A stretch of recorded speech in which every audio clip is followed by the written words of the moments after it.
King and the Disciple.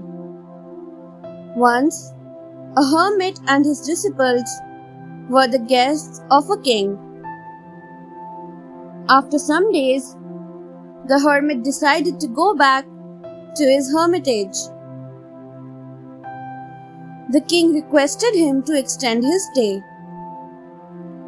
The ascetic accepted, but the disciples went back.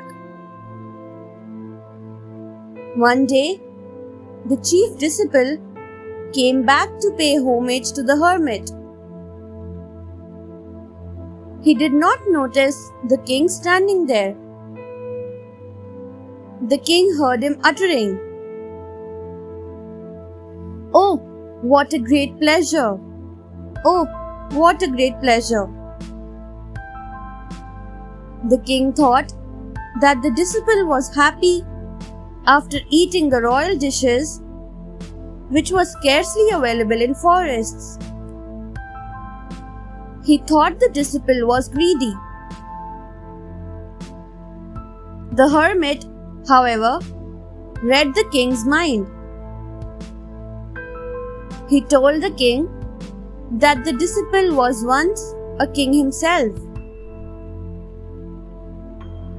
The words "great pleasure" were meant to show the pleasure of the life of an ascetic, which he had never experienced when he was a king. The king felt ashamed of his thoughts and apologized to the disciple.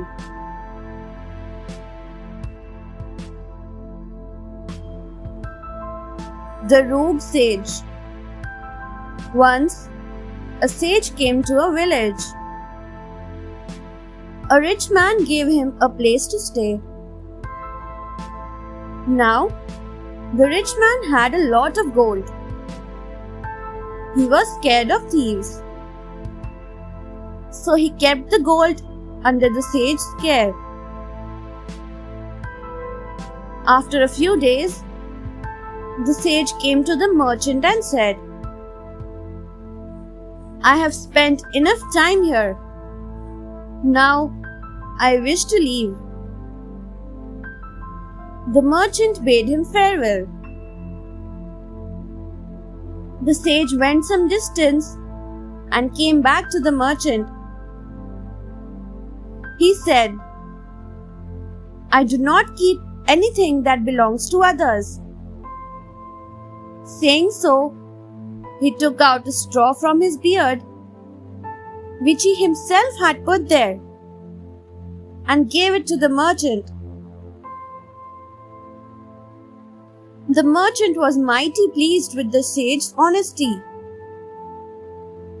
But a friend of his saw all this and grew suspicious. He said to the merchant, "Have you checked your gold?" They both went to check the gold. To the merchant's surprise, the gold was missing. They caught the fraud sage. He was punished for cheating the merchant.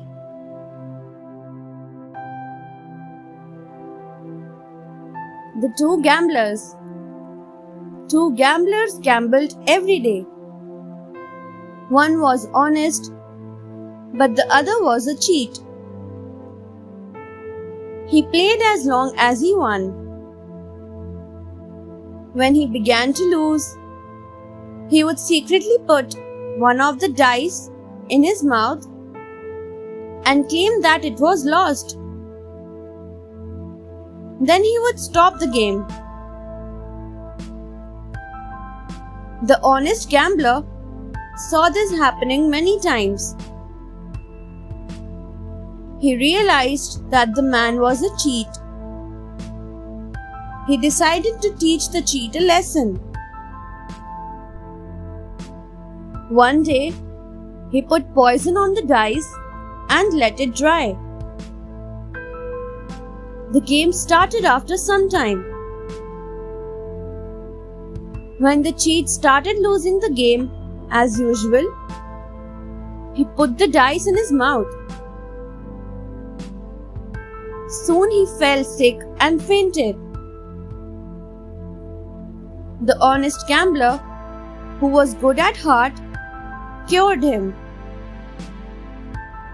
Afterwards, he advised the cheat not to deceive anyone again.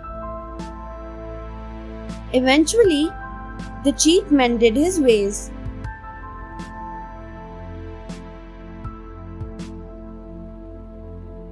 The clever turtle. A king got a lake made for his children to play in with some fish in it. The excited children rushed off to see the fish. Now, among the fish was a turtle as well. The children, not having seen a turtle before, thought it to be a monster. They told the king that there was a monster in the lake. The king ordered his men to kill the monster. There were different suggestions on how to kill it. Some said, crush it. Some said, burn it. Finally, an old man who had always been afraid of water said, throw it into the water, where it will flow over the rocks and get killed. The turtle said, please do not put me in the water. I will surely die. Hearing his pleas, the king's soldiers immediately threw the turtle in the water. The clever turtle laughed, saying, those people do not know how safe I am in the water. Thanks for watching. Do like, share, subscribe to Sahil Book House.